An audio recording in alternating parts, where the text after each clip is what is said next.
Hi, I'm Joe, and today I got the next dungeon in a box. Now, normally, I would hold off on Dungeon in a Box and make that a Friday video, but Friday is Christmas this week, and I feel like a Christmas video kind of needs to be more Christmassy, and this isn't that, and I kind of used up all my favorite Christmas ideas that I've gotten this year, so the Friday video is now Wednesday, the Wednesday video is now never.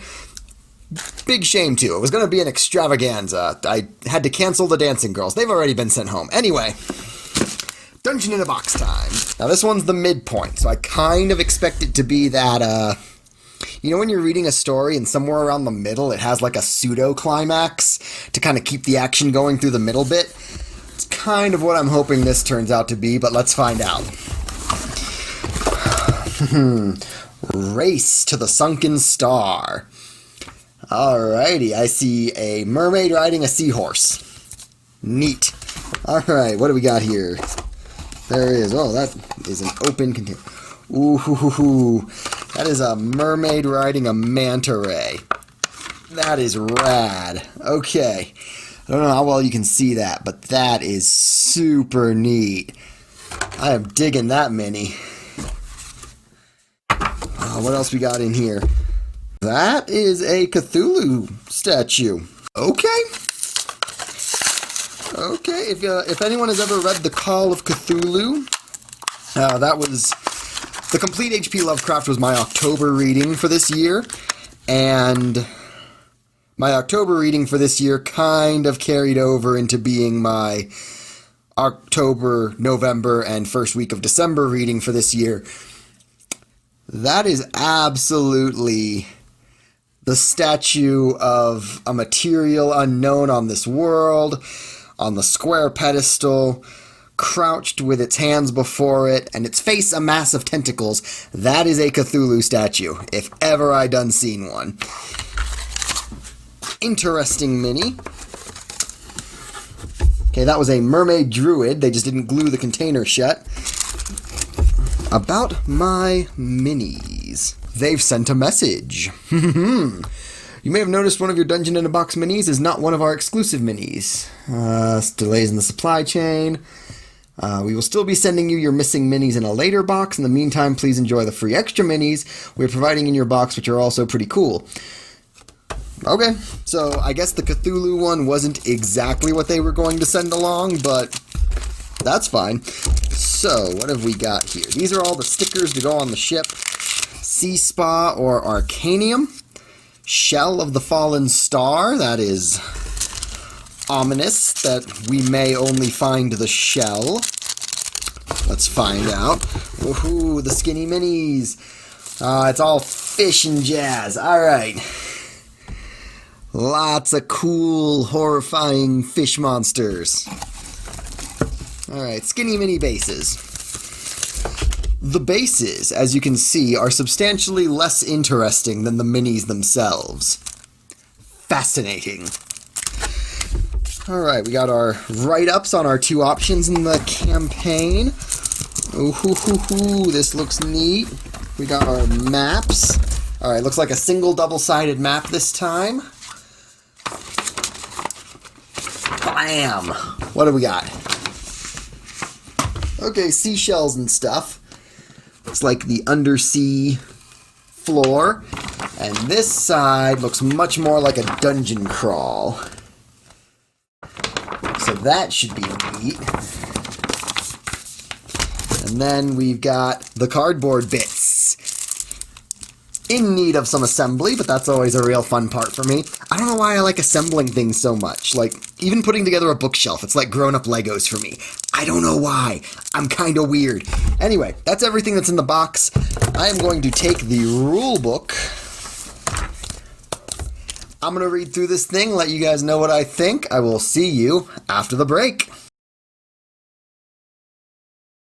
Race to the Sunken Star. This one had some real cool moments in it. It brought back some of what I really enjoyed in the very first module of this campaign path, which is the festival, the walking around town, the tables of like unique souvenirs and ways to make the festival feel like a festival. You turn up to a mermaid city when there's a festival on.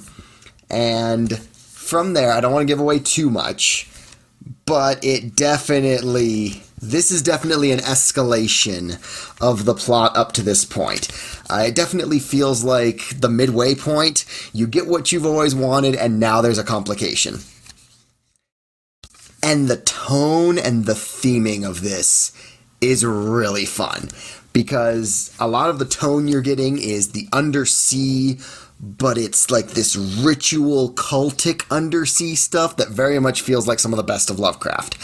I can see why, even though the little Cthulhu shrine doesn't make an appearance, I can see why they went this direction when they wanted to just get something to add into the box. Because thematically, this is very much like some of Lovecraft's stuff. Some of the enemies you face are just so weird and twisted and stuff. Like this guy, that is like a leech eel Shoggoth thing, and I'm here for it. Essentially, you have the festival, you have searching the festival for some things that you're going to need on your quest, you have the journey to the dungeon, and you have the dungeon. So 4 bits of story in here. I would be surprised if I get through this whole thing in one session. This really seems like one that would end up becoming a 2-parter session, whether I wanted it to be or not. It feels like it's got that much content to it. Let's see, this map here is the one you don't actually use as much in the story. Like, it's there, but it's not actually a huge part of the story. This map you use pretty extensively. This is your dungeon. I said it looked like a dungeon crawl, and it was a dungeon crawl. Called it! Those guys there, you can kind of see them. Swarms of, like, hell eels. So that's rad. Yeah, it went... Like, it's very much felt like a progression, and I'm wondering what comes next. Because the story so far has been fight pirates. Okay. Yes. Fight fire creatures. Okay, cool, yeah, that's tougher than pirates, for sure. Fight a cyclops. Fight a fungal queen. Fight a legion of the undead, and now fight the cultists working to carry out the ritual to bring this eldritch demonic horror back into the world. I don't know where they go from here. I'm kind of expecting it to de-escalate slightly from this session to the next, just because of the format of adventures like this. But who knows?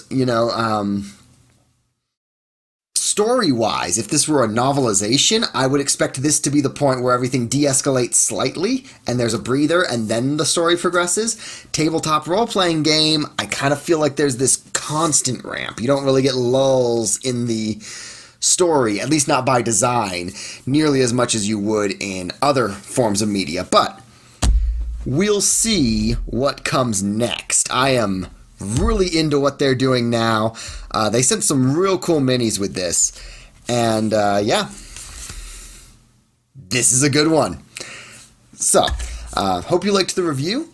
Tell me about if you've ever done D&D. Tell me if you've done any undersea adventures, because I really haven't, and I'm curious what those look like for other players. So let me know about that in the comments, and no video this Christmas, as I said. Merry Christmas, enjoy some time with your families, and I will see you next week. Later, y'all. Thank you for watching.